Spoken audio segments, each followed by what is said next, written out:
Okay, let's look at setting up a first patch on the tetrachords using the CV outputs. In this video, I'm going to cover a few concepts in not much detail. It's designed to get you up and running quickly. If you need more detail about anything I talk about, there will be a specific video related to that concept further on in the manual, so you can go check that out. All right, let's start. So the first thing we want to do is initialize the song so that we're just back at a default state. So to do that, press and hold song and press reset. This will initialize the song, or you can press and hold song and press shift. This will also initialize the song. Now, once the song's initialized, let's take a look at the tracks. So there are 4 tracks on the tetrachords, 1 to 4, and there are 4 CV outputs, 1 to 4. And by default, track 1 is linked to CV out 1, and you can see the color coding showing which CV output is linked to track 1.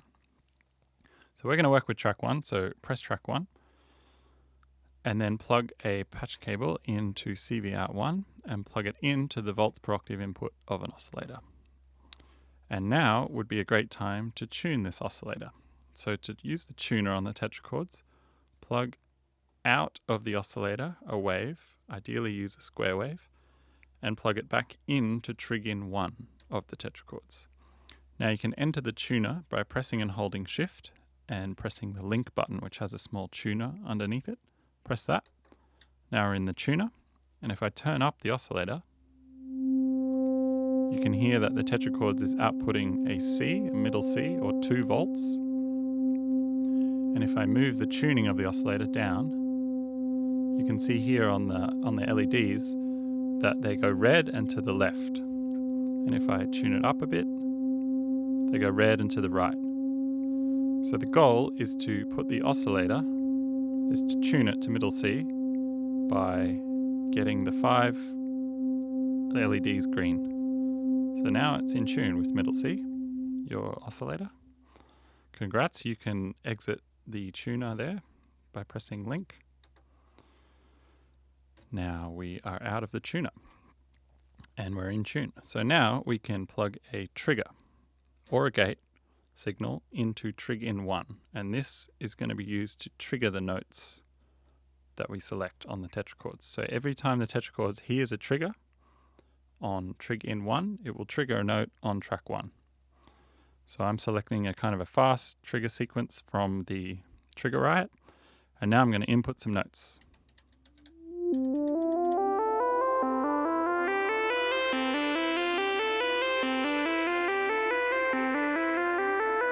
I'm just changing the filter there by hand, but you can hear what's happening.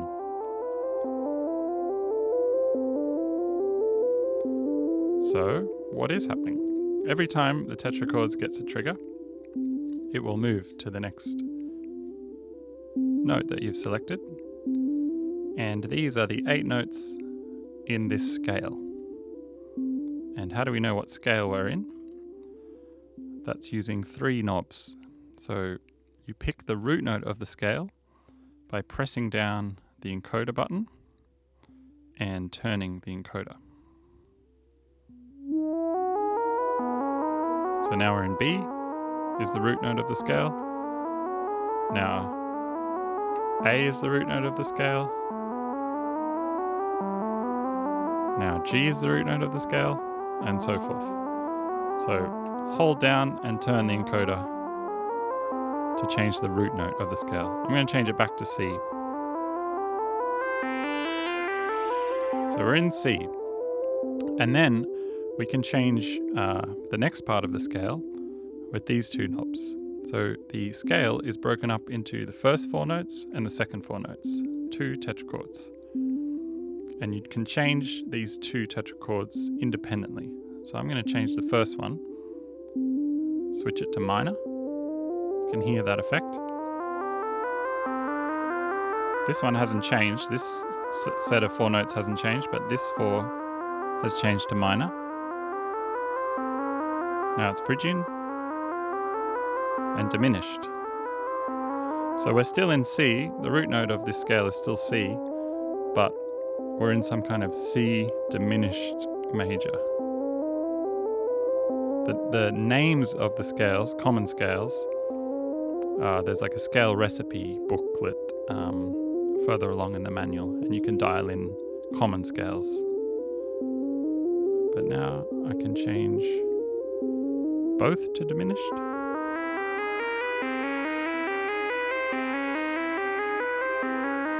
So you can see how you can get into some really weird scales by changing these two tetrachords independently. But I'm just going to leave it at C major. So both of them are set to major. Okay. Now, I kind of like this collection of notes, and we call this collection of notes a pattern. And you can move a pattern in a number of ways. So right now the pattern's starting on C, on the 1. You can see here on the knob, if I turn the knob without pressing, just turn it, moves up clockwise and down counterclockwise. Now I'm on the 3. I'm on the E, which means that this pattern of notes is starting on the 3rd point in this scale, which, because I'm in C, is E. Now it's starting on the 4th, 5th, back down to the 4th, 3rd, 1. So I can move around the scale using the encoder here, but I can also move by holding Shift and pressing any of the 8 RGB buttons to go directly to that point in the scale.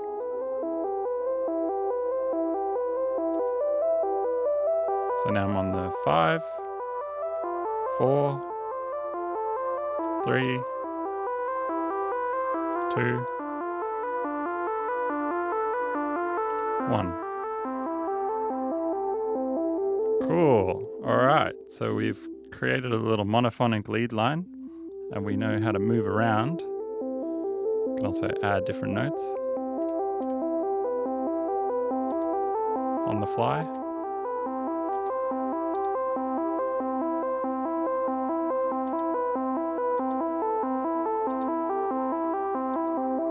Cool. But I want to have more polyphony. So let's set up track 2. Turn down track 1 for a moment. Go to track 2. Repeat the process. So plug a patch cable from CV out 2 to the volts per octave input of a second oscillator, and then tune that guy up so he's in tune, and plug a trigger into trig in 2. I'm going to use this channel of the trigger ride, and it's going to be a lot slower than the first trigger sequence. So then if we select, make sure track 2 is selected, and we'll just input a single note on the 1 and turn that up.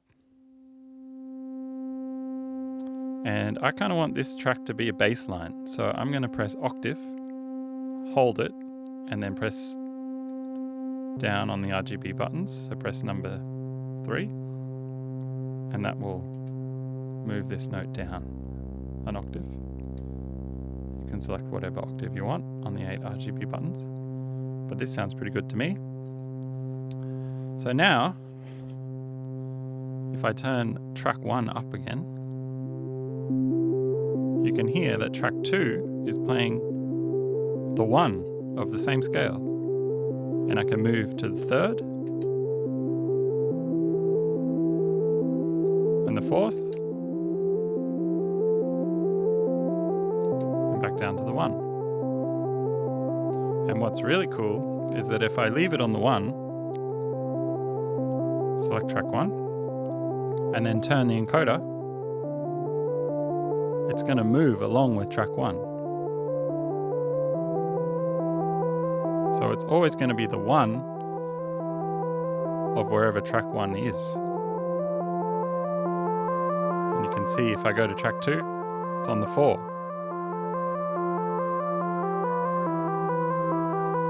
It's going to follow track 1. Or I could move to the 3rd on track 2.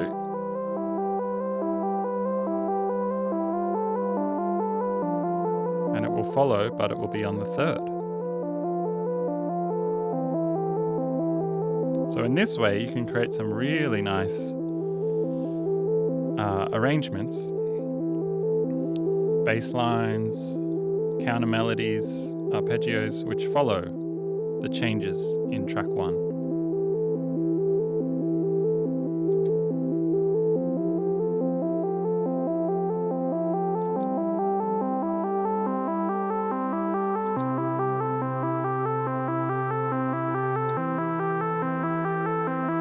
And I can change using the shift function again.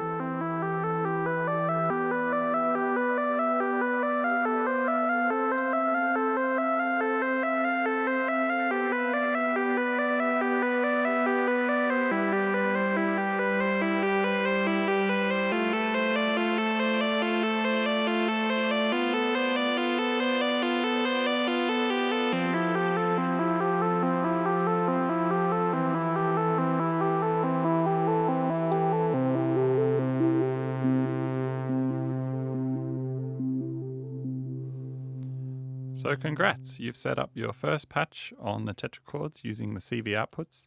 We've only used 2 of the tracks and 2 of the CV outputs, but you can use all 4 tracks, all 4 CV outputs, or you can even chain multiple CV outputs to a single track, so you can get polyphonic chords happening on just one track.